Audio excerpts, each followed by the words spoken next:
politically correct movement: equality of women. The media personalized the Gulf War with endless interviews of women doing men's jobs. This hype, I think, helped set the tone for the positive reporting of the war in general. Of course, many male soldiers, sailors, and airmen felt a little left out, and certainly veterans of my generation felt totally disenfranchised and retroactively snubbed and unfairly portrayed. Be that as it may, the net result was a good war, as opposed to a bad war. Regarding the bad war, I served in the United States Army from April 1966 to April 1969. During that time, I took my basic combat training at Fort Gordon, Georgia, my advanced infantry training and leadership school training at Fort Dix, New Jersey, and attended infantry officer candidate school at Fort Benning, Georgia. After training troops at Fort Benning, I went to the Jungle Operations Course at Fort Gulick in the Panama Canal Zone, then shipped out to Vietnam and served as an infantry platoon leader with the 1st Air Cavalry Division.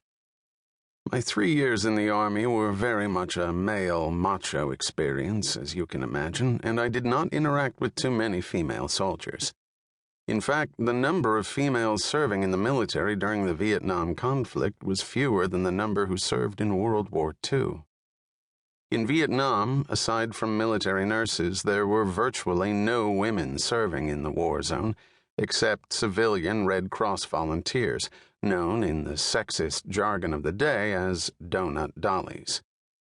In any case, the American women in Vietnam were in the traditional roles of caregivers, and they were no threat to the men. In 1969, my last year of service back in the States, I began to see female officers assigned to staff jobs that were traditionally male-only postings. This was an experiment that had mixed results. The feminist movement in America was in its early stages, and there was little pressure on the military from any source for gender equality or gender integration. But the military was actually in advance of the social and political movements of the day in regard to gender integration, just as it was years ahead of the nation in racial integration when, in 1949, the armed forces ended racial segregation, albeit by presidential order. The point is, the armed forces has a mixed but mostly positive record in all areas of equality.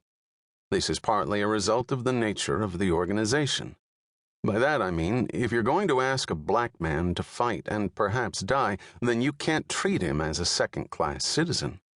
If you're going to ask a woman to serve in a close combat support group, but not in combat itself, then again you have to extend to her all the rights, privileges, and opportunities that accrue to the man serving beside her. Some men, of course, would say, we don't need women in the military at all. Others might say women in the military are okay, but only in traditionally female jobs. But I believe we're past those attitudes, and only 2 questions remain. Should women serve in direct combat roles? And should women be subject to the draft as men are? Those are difficult questions, and they are not directly addressed in The General's Daughter, though there is a subtext in the book that raises these questions of full equality. When I set out to write this post-Gulf War novel, the first thing I decided was that this novel was not going to be a polemic. It was going to be as fair as possible to the men and women who serve in our military.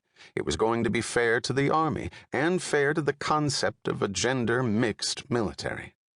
But it was not going to be a politically correct paean where all the sisters are terrific and all the brothers are male chauvinist pigs.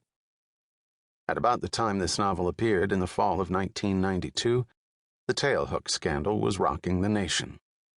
This was good for the book, but it wasn't good for a sane, impartial dialogue on the complex subject of a gender-integrated military. Most of the news and entertainment media who interviewed me for this book wanted me to make some connection between The General's Daughter, a novel, and the ongoing tailhook scandal, which was turning into a hysterical witch hunt.